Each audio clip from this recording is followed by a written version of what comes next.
This episode of the Good Living Now podcast is sponsored by our friends at Kuvings. Now, I've had almost every brand of juicer on the market since I started my healing journey in 2015. But the Kuvings Auto 10 has been a complete game changer. It's easy to use and easy to clean. Plus, I'm able to make smoothies as well as sorbets and plant-based milk. So use my code JUICEGUY and save 10%. All right, you know what to do. Get your juice on. Welcome to the Good Living Now podcast, where we talk to real people about real change leading to real health. I'm your host, Harold Leffall, and today we're having a very important conversation about breast cancer. Breast cancer is something that affects so many women in this country. Now, the American Cancer Society says that an estimated 300,000 women will be diagnosed with breast cancer this year. Well, we have a breast cancer survivor and warrior today to share with us her healing and health journey. Welcome to the show, Amanda Butler. Hey, Amanda. Hi. Welcome to the show. Hi, thank you for having me. I'm so excited to be here. I'm so excited to have you. You know, I learned a new term from you. I was going through your Instagram and you have a group called the Cancer Baddie. I was like, well, come on now. I like that term. Come on, Cancer Baddie. So we got a Cancer Baddie in the house today. Woo. And thank you so much for accepting the invitation to have this important conversation that affects so many women and so many families, breast cancer. Yeah. And I know you were diagnosed with breast cancer just a couple of years ago. Mm-hmm. Tell us about how that diagnosis came about. And you're so young. You look like you're about 20. And I'm like, so tell us, what was going on? Good genes will hide your age, thankfully. No, I'm so excited to be here as well and to talk about this because this is such a huge epidemic that is happening. I get messages almost every week from women in their young 20s who are being diagnosed. And so I think it's just really important for us to talk about this because I never thought I was going to be diagnosed. I was the healthiest person I knew.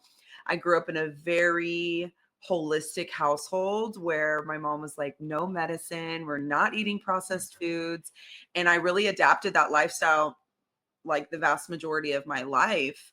And then I moved into fitness and I really started building my career in that space. And then I started experiencing health issues after I stopped hormonal birth control. I was on birth control for about 12 years. I stopped it. And so for 4 years, I was having all of these issues in my body, like elevated hormones, gut issues, acne, all of this weight gain, but nothing that I was doing was changing. And so after 4 years, I was finally diagnosed with Hashimoto's in March of 2022. And I finally felt like I was getting myself back. I was getting my body back. And then that July, I found a lump on my right breast. And I did not think it was anything. Breast cancer does not run in my family. The only people I knew that had breast cancer were like friends' moms or grandmas. So I was like, I'm 32. There's no way that this is going to be breast cancer. I had a few people who were like in the field, the medical field, check it out. And they were like, we think it's fine, but we really think that you should go get a mammogram and an ultrasound. So I scheduled that. I went in. I ended up having to do a couple biopsies on that right breast, and it came back as breast cancer. So it just completely turned my entire life and my world around. I've gotten that call too. When you get that call, what's going through your mind? What are you thinking? What are you feeling? Yeah, it was a lot. So it was actually a Monday afternoon. I was driving back from the gym and I got the call from the nurse and they were like, hi, Amanda, we really want you to come in tomorrow morning to get your test results. And I was like, is there a reason I can't get them over the phone? And they were like, yeah, we just really want to talk to you in person. And I knew I'm a very intuitive person and my heart sank. I actually, first job out of college, my degree was in health science and I worked for one of the largest health IT companies. So I was in hospitals and working around doctors and nurses. So I knew that if I wasn't getting the news over the phone, that it wasn't good news. So I went in it was a Tuesday morning and the doctor walked in, followed by 2 nurses. And I can't even explain that feeling because it's like this moment in time is a turning point for the rest of my life. I knew Right. right there in that moment, my life was just never going to be the same. Mm. And it doesn't it almost feel like surreal, like you can't believe that you're going through this experience? Yeah, I was like, there's no way. I was like, I was in Right. there by myself. I was like, me? Me? Right, right, right. Yeah, right, No right, right. way. Yeah, and I'm sure, and I know you've experienced that as well too. Mm. It's like this, just this sinking. What does this mean? What does this look like? Right. Especially as a young person. My Yeah. best guy friend actually passed away at 25 from cancer, Mm. and I've had Mm. a lot of family members who have passed from cancer. And so I was like, is this a death sentence? Like, what is this going to mean for my life, for my body, for my career, for it's just, it's a Mhm. big question mark that comes up. Right, right, right. And did they rush you into doing treatment like soon after your diagnosis? What was that process like? Yeah, it was a few months. So I went through the scans, I did the MRI, I had the PET scan, and that's when my lymph nodes were lighting up. So initially, my diagnosis was called ductal carcinoma in situ, or DCIS. So they Mhm. used to refer to this kind of breast cancer as stage 0 because it means that the cancer cells are still encapsulated in the cells. So it's like the Mhm. earliest form of breast cancer. And mine was non invasive, meaning it had not spread, it was just there. So initially, my treatment plan was going to be just surgery. And if I did a lumpectomy, it was possible radiation. But Mhm. through the additional scans, my lymph nodes lit up. So I did biopsies there. And then my diagnosis changed to stage 2 invasive breast cancer. Mm. So I actually had two forms. So I had the DCIS in part of my breast, and then I had the invasive cancer in another part and in my lymph nodes. So that Mm. meant chemotherapy, surgery, possible radiation. So I actually rushed to freeze my eggs because Mm. chemotherapy can cause infertility. So I was Mhm. diagnosed September 20th. I froze my eggs the early parts of November, and I started my first chemo November 29th of 2022. Mm. Mm. And how many rounds of chemo did you go through? So initially I had 6 called TCHP chemo, and then I did my double mastectomy, but through surgery, they sent the tissue from the double mastectomy and my lymph nodes to the lab, and there was still microscopic cancer. So that meant I was not NAD, no evidence of disease. And Mhm. so I had to do 25 cycles of radiation and then 14 more rounds of a low dose chemo called Kadcyla. So in total, I did 20 rounds of chemo. Mm. Yeah. Now, chemo is grueling. It's grueling Mhm. on the body. What were some of the things that you were going through? I'm sure you probably lost your hair, right? I mean, that's the thing that we normally think about when we think about chemo. People lose their hair, but there's a lot of other things that happen when you're going through chemo, isn't there? Yeah. Yeah, there's a lot. I actually cold capped. I was trying to save as much hair as possible. So this means like you put caps on that are like Yeah. negative 40 degrees Celsius every 20, 25 minutes for a duration of like 8 hours. It's a really long time. Hmm. But I still ended up losing about 80% of my hair. Um, Yeah. but on top of that, it's just the nausea, the fatigue, the chemo brain from the steroids. You have energy, and your face is like they call it moon face. So if you see someone on steroids, their face is typically pretty fluffy, if you will. Right, right, right. Um, but the fatigue and the nausea was really bad. A lot of people deal with stomach issues and headaches and body aches and all of those things. It's just I've never felt more week in my life, and I Mhm. was so fit and so strong, and I was still able to work out for the majority of treatment, thankfully, because I Mhm. started from such a high set point. Right. But I I just give so much grace to people who are older or who aren't in good shape and who have to go through chemotherapy because it just wrecks your body. Mhm. And your treatment, how long did the treatment last? I was in treatment for about a year and a half. A year and a half. Yeah. Wow. Yeah. Yeah. And, I hear so many people talk about the brain fog that's associated with going through chemo.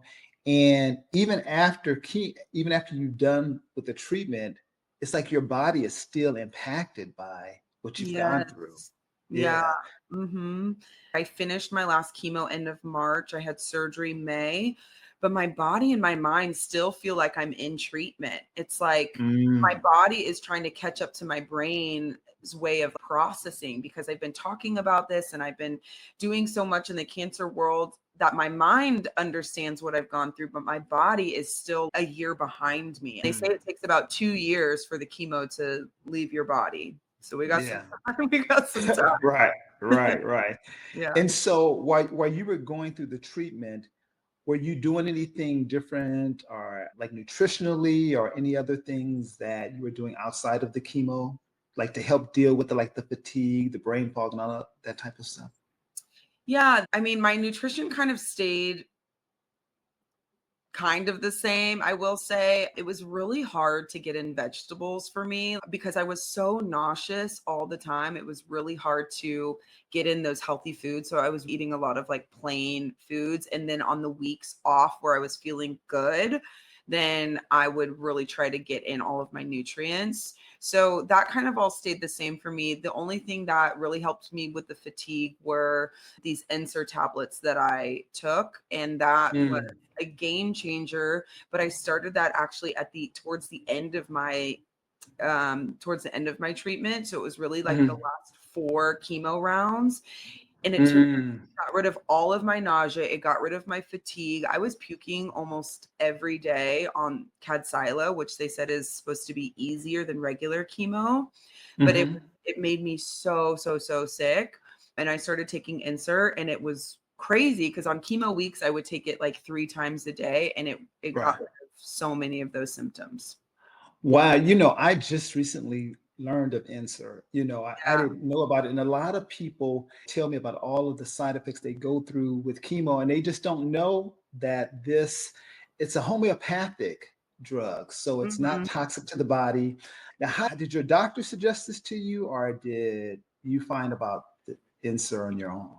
Yeah, they actually reached out to me and I being in the US, I feel like there's so many different supplements you can take and so I was a little skeptical, but I worked one-on-one with their doctor that actually created the supplement and so I was Mhm. having weekly calls with him or biweekly calls with him and he was really guiding me through how to take it, how to use it, doing check-ins with me and it was I was like, wow, this is like one supplement that I feel like I can actually stand behind.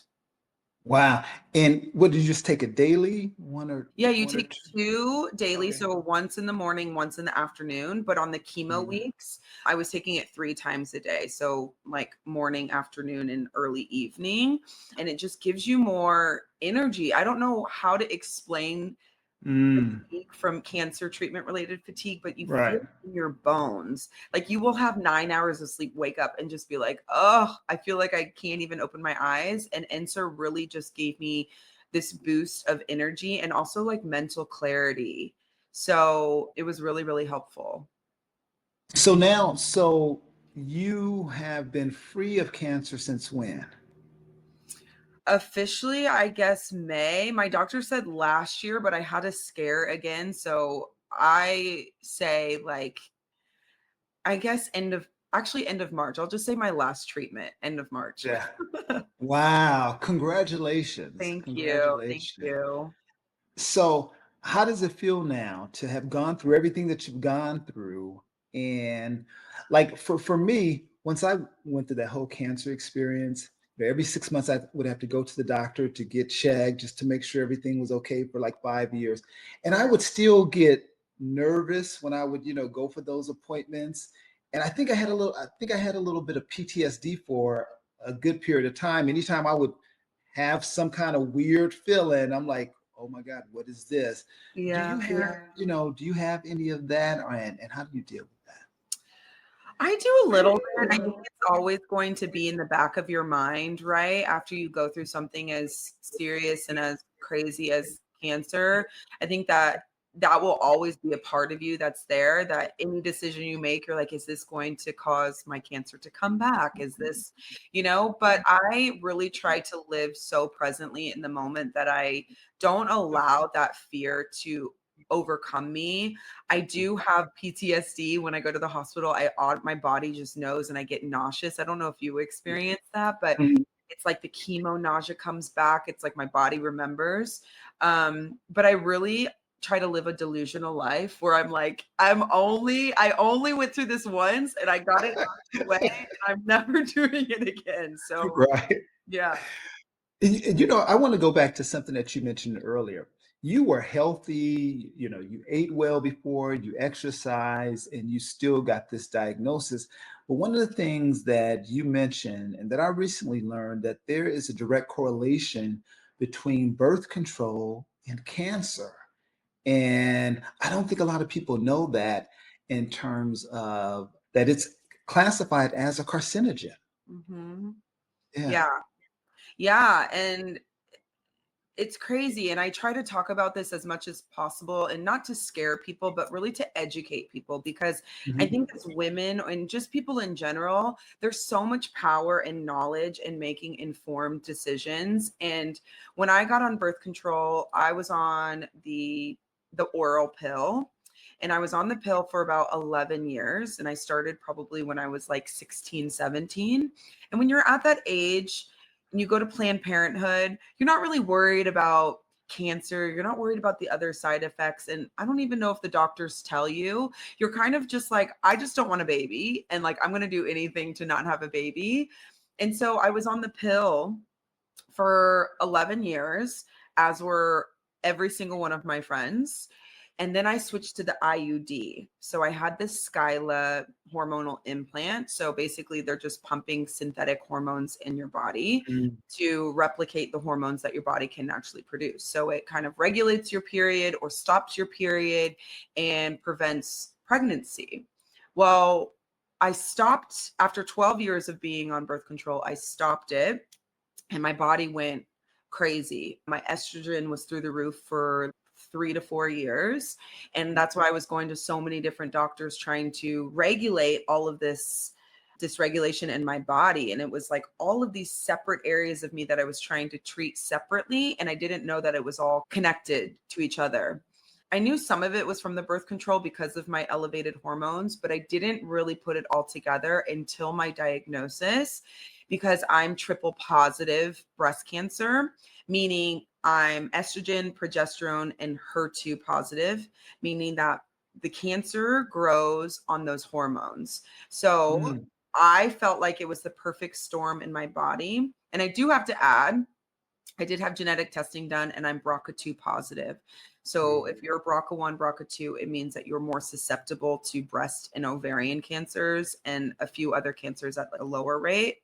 So I Mhm. already had that in my body and I didn't know. And so 3 doctors told me that through the elevation of your hormones for so long, it created like a perfect storm in your body for the breast cancer Mm. cells to grow.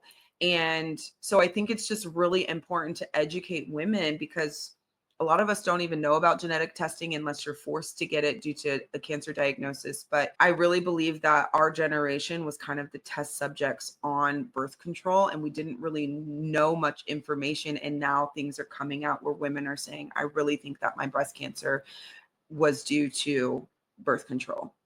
Mm. And so the genetic testing part, is that something you have to request that your doctor does? That's not something that they do normally? Yeah, they do it when you have a diagnosis because they want to see what's going on in your body and other diseases that you might be more susceptible to. But you can ask your doctor for genetic testing, especially if you have a relative who comes up BRCA1 or BRCA2 positive or any other type of disease they come up positive for. Um, it's so weird. And I wish that insurance covered it more just freely because you can go to your gynecologist and you can ask for this test. But I think if no one is tied to a specific positive result, then it's more expensive. But if there is a reason for you to get it, so my siblings got testing, so their test I think was like $200 or something. Mm. Okay. So it's silly because I wish I would have Right. known, at an early. Right. Right. Right.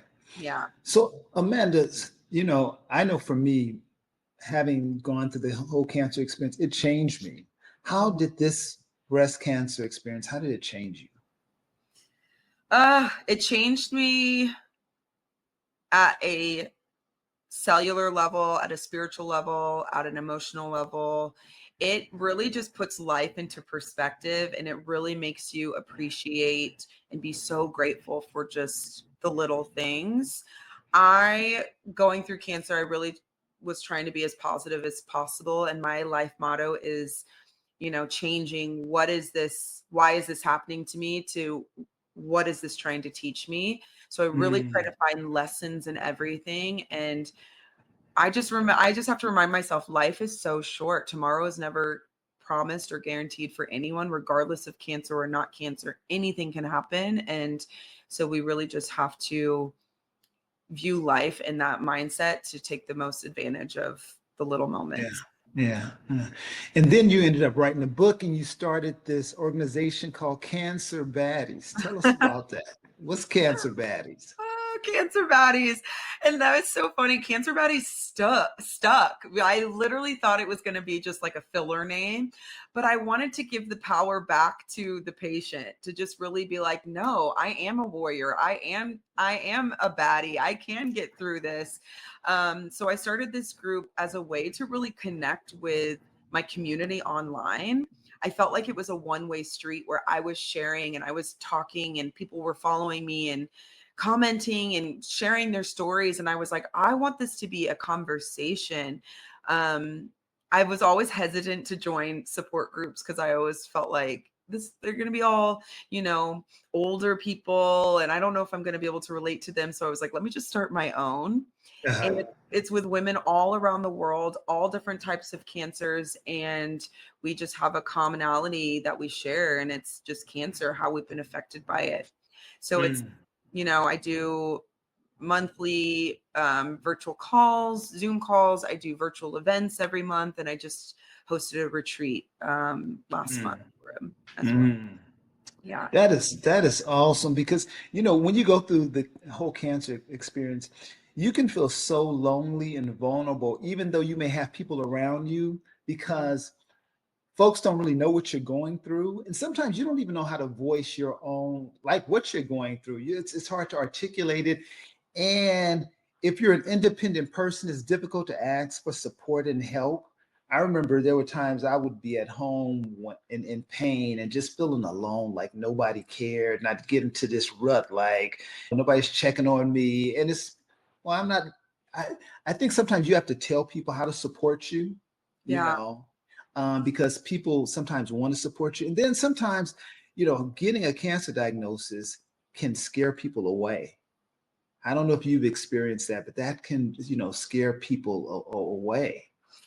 Yeah, everything you said, you hit the nail on the head. I think that was one of my biggest lessons being an independent, very strong woman was to learn how to ask for help and to learn how to receive. And I don't know if you struggled with that, but at the beginning, it was Hmm. really hard for me to be like, I need help.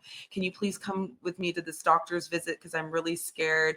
But it made me softer. And I'm so grateful for Mm. that because still to this day, I'm not afraid to be like, actually, I don't want to do this by myself. Can someone can someone come help me? And people want to help because they Yeah, can't take the cancer away from you. So they're like, well, in what other ways can I show up for you? And right. yeah, sometimes it is exhausting telling people exactly what we need, but I think that's better than just being like, no, I'm okay. But yeah, in terms of relationships, that is one of the toughest parts, I would say, is like the people that you never thought would show up for you show up, and you form these amazing relationships and these bonds with these people that you barely know. But some of the closest people in my life and jobs and even family members have just disappeared that I haven't even spoken to since my diagnosis. And it is really gut wrenching. I don't really talk about this that much on social media, but it is something that really saddens me and breaks my heart because I know that if someone was my best friend or someone was my sibling or someone was someone that I loved got the same diagnosis, I know I would be there every step of the way. Yeah, yeah. I remember when I was going through, my experience. I had a person I didn't even know. It was a person on Facebook because I was sharing my journey on Facebook.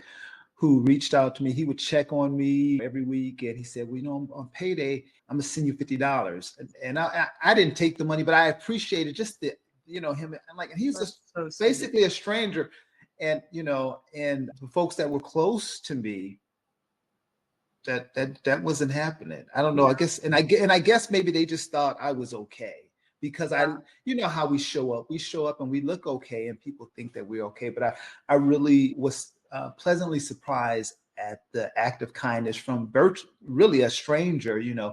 And I think sometimes when people, maybe he had gone through something similar, and he, and just know that, yeah, you need something, bro. Yeah. You need somebody to check on you. You need, you might need a couple extra dollars because having cancer is very expensive. Very It's expensive. Yeah. That yeah, is so kind of him. And like, it's little things like that, or people being like, can I send you food? Can I come? right. Yeah, And it's those little moments that mean the world to you. And right. then after Yeah, treatment, you start to notice those moments and you take them and you're just so grateful for all of those interactions.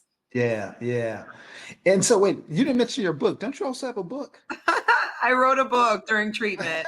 I can't stop. I know. Yeah, I wrote a book while I was going through treatment because there's so many gaps in cancer. And doctors only have so much time with you when you are about to embark on something because there's a million questions that they could answer. And there's so many hypothetical situations that could come up. And when I started chemo, I was always like, what does this mean? What is this going to look like? What can I eat? What resources are available? What do I need to buy? And so a lot of times you just buy everything on Amazon. You try to do so much research or you do none at all. And you just don't feel fully prepared because you don't have someone's experience that they've gone through to tell you to be like, okay, these are the things that you need. And if you do, it's more word of mouth.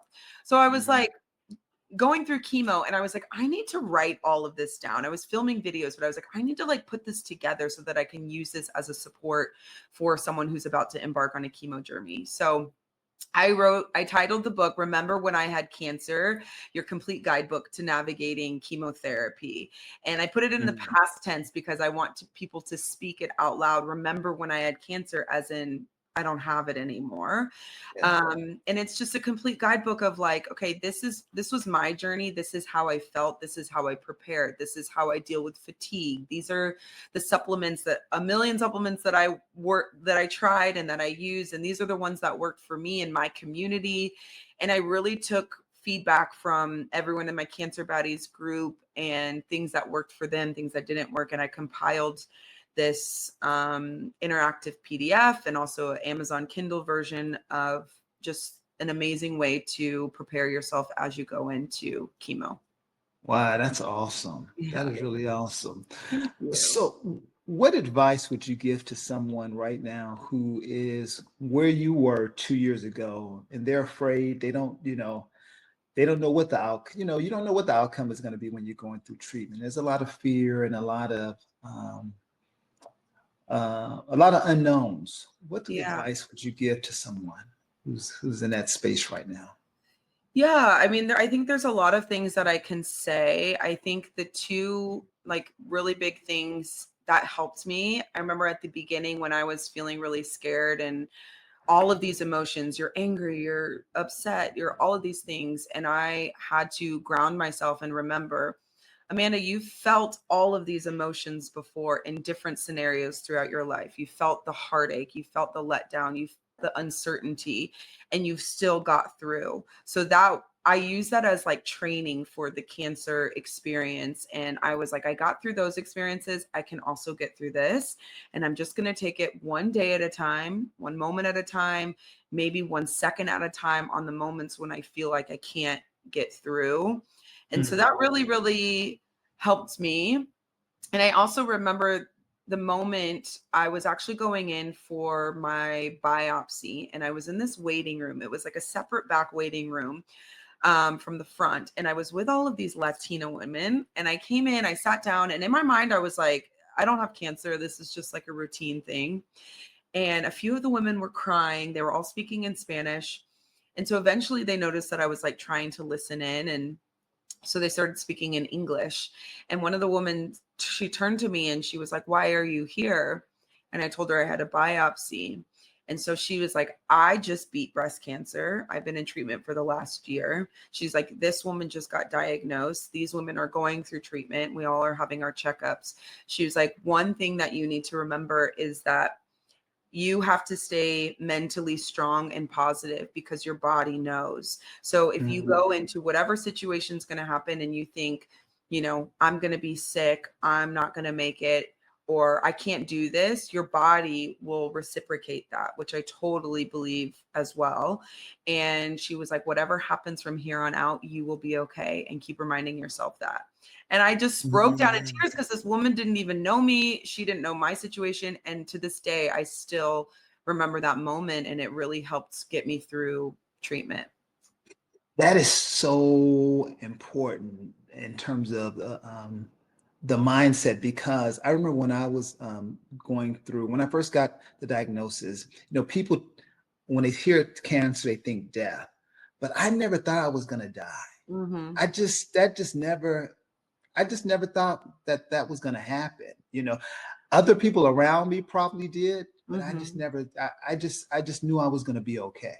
Right. So, and I think that's so important, because your mind affects how your mind is so powerful, and it affects your cells. It's communicating with your cells. Absolutely. So, Amanda, I know folks are going to want to connect with you and want to become a cancer baddie themselves. How do they connect with you on social media? Well, my handle is Hi Amanda Butler across TikTok and Instagram, so you can always connect with me there. TikTok is my main platform where I share a lot of cancer tips and tricks and kind of post-cancer life now. I'm sharing dating, and I'm sharing just like, how am I? Oh, come on now, you're dating and stuff. All right. I'm trying, but it's not that successful. But yeah, and then I have links there if you want to become a cancer baddie and join my events and my retreats and my support group. There is a link in my bio, and you can fill out the form there. All right. Wow. Well, thank you so much, Miss Cancer Baddie herself, Amanda Butler. I appreciate you. Thank you so much for your courage. Thank you so much for being vulnerable and telling your story in a real way that is impacting and reaching. I think you reached 100,000 folks with your story and more. So thank you so much. Thank you for having me, and thank you for having the platform that you have, because you're changing so many people's lives in a positive way. And I think that this is so needed in today's space. So thank you for allowing me to share my story. Awesome. So check her out, y'all. Amanda Butler, Miss Cancer Baddie herself. Bye, guys. Thank you.